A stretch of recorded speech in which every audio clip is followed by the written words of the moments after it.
Idziemy, tak?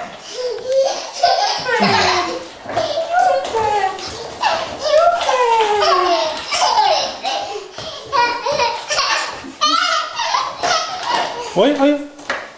Super! Udało ci się! Super!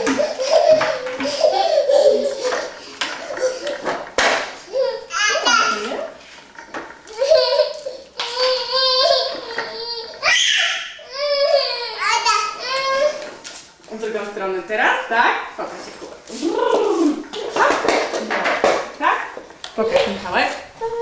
3, 4. Trzymaj ładnie tutaj.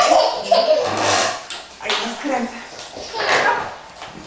Poczekaj, Jakubek, poczekaj, nie przeszkadzaj na chwilę Ciszkowi. O, jak to super, super, super.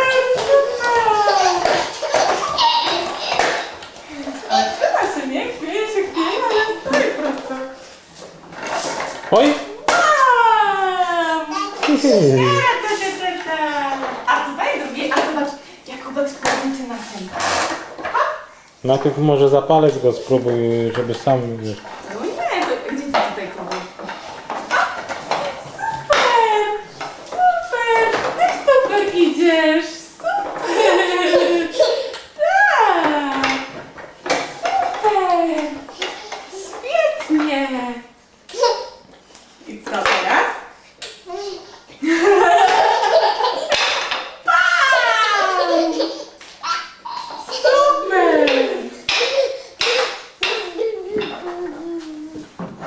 Chodź. Wiesz też, co muszę uznać, że pierwszy raz kroki samodzielnie zrobili.